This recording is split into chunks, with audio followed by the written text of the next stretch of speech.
Hey guys, Brad Bob here, and I want to talk today about a federal employee or a FERS retiree buying a home in retirement. Okay, so federal employee's retired, and now that federal employee wants to buy a home. And this is something I've come across quite a bit here recently, which is why I thought I'd do a video on it and talk about it a little bit. Because it's obviously something that a lot of people are considering doing. And these people have been in different situations. Okay, some don't own a home. A number of them have traveled for work, whether they're with the State Department or law enforcement, and have traveled around the U.S. or the world. So they have never purchased a home. So that makes things a little different. So if you own a home and that home is paid off, or you have quite a bit of equity in it, then you would have that for a down payment. But if you don't own one, it could be different.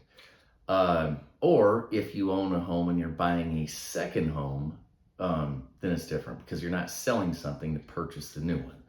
So how do you do it? What are some considerations, things to think about when doing it? Now, I got a few things here to consider or to address.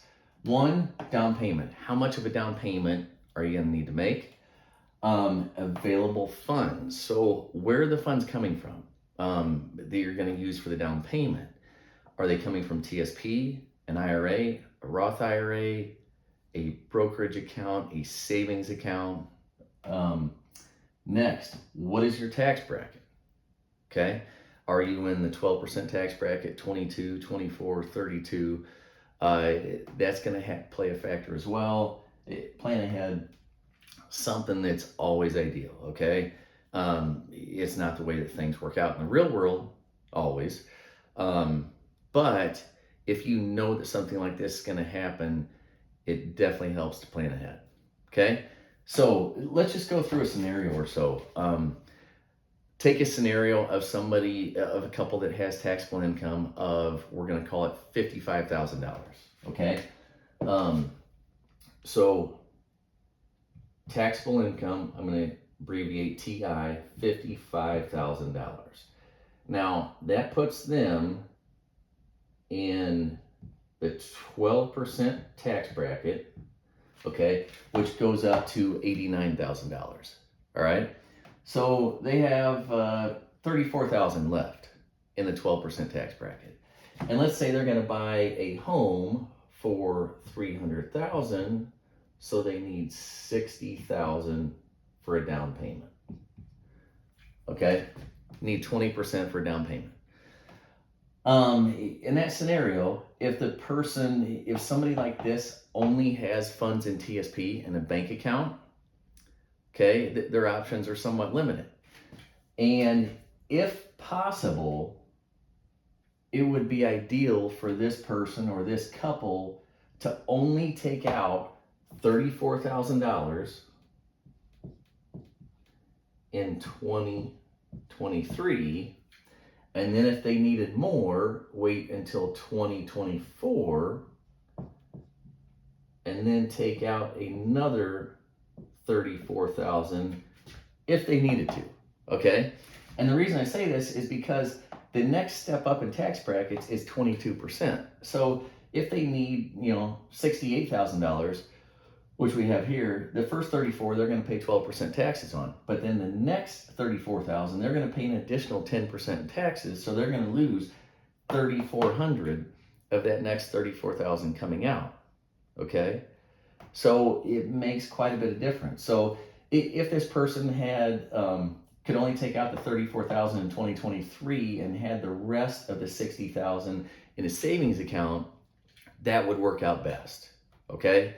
Now, that's not always the case. Sometimes that money is needed in that year, 2023. Okay, then take the funds if you have to do that.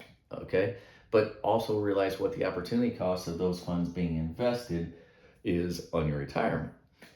Another scenario would be, this same person buying a $300,000 house and needing $60,000 if they had a brokerage account as well as an IRA or TSP.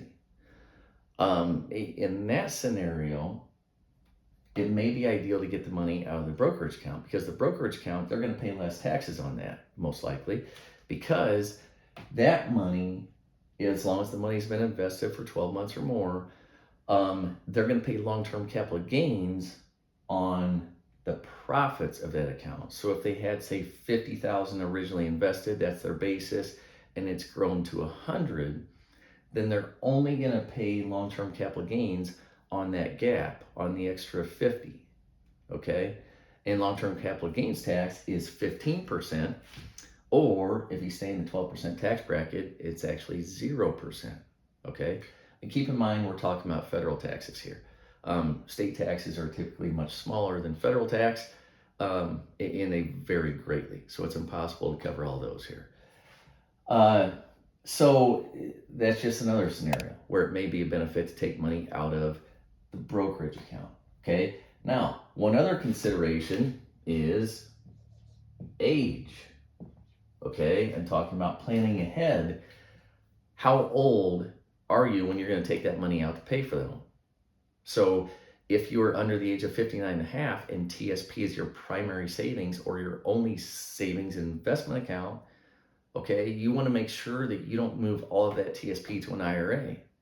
Because if you do that prior to 59 and a half, then you have a penalty for taking money out before 59 and a half. But as long as you leave money in TSP and you retire at 55 or later, or if you're law enforcement, as long as you retire at age 50 or later with the 20 years, or if you have 25 years of service in, you can actually retire sooner and have access to your TSP.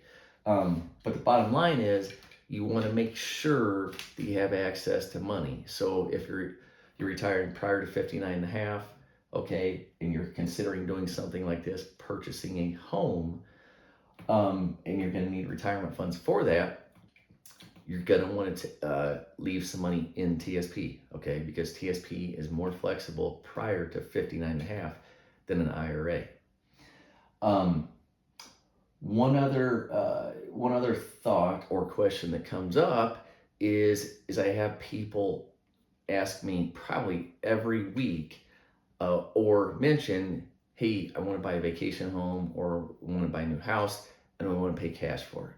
So it's going to cost $300,000 and I want to pay cash. Okay.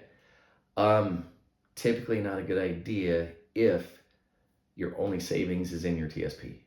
Okay. And the reason for that is because that now becomes, if the purchase price is $300,000, that now becomes $300,000 of taxable income, taking that money out of TSP. And not only that, but it's going to be a lot more than $300,000 of taxable income, because you're going to have to take out a lot more than that to net $300,000. Okay. Now your taxable income of $55,000 just went up to $355,000 and probably more than likely $455,000. Okay. Because that's probably going to push you up into the 32% tax bracket. All right. So you're going to pay 22% on some of that, 24% on some of that, and 32% on some of that money taking out. So if your average tax rate on those distributions is 25%, you're going to have to take out $400,000 to net $300,000. All right. So if your goal is to pay the home off sooner rather than later, and you don't want to maintain a mortgage, you probably need to think about it, get a plan for it, and properly structure it. So in other words, you're going to take out so much money each year from your TSP or from your IRA to pay that mortgage down. And you're going to do that without incurring excess costs and taxes. Okay. Definitely trying to stay away from the 32% tax bracket, for something like this person here that's in the 12% tax bracket now. Or maybe you decide, okay, I do want to pay it off sooner, and I'm just going to take out the most that I can every year up to the 22% tax bracket and continue to pay my mortgage down. So that's an idea, that's a possibility that you could do as well. But a lot of thoughts here, a lot of things to consider when buying a home in retirement, okay? Because it's a little different. tax brackets are going to be a little different if you're taking money out of investment accounts, especially investment accounts where they have not been taxed. Okay. Another thought is if you had something like a Roth IRA, you could possibly take some money out of that Roth IRA penalty free. For example, you have, say, you put $70,000 into a Roth IRA over your lifetime, and that Roth has grown to maybe 120,000. That 70,000, what you've paid in, that's money that you would have access to without penalty prior to 59 and a half. Okay. Now that's not the case with Roth TSP. Roth TSP is a little different, but a Roth IRA would be a source to get money out without paying taxes. But then again, when considering taking money out of a Roth IRA, you also have to think, now that's money that's going to stay there and grow tax-free for the rest of my lifetime. I'm not going to be forced to just take distributions from it. Is it worth taking money out of there now? Okay.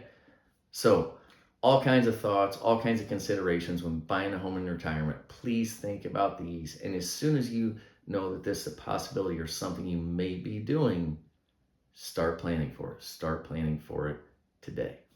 Thanks.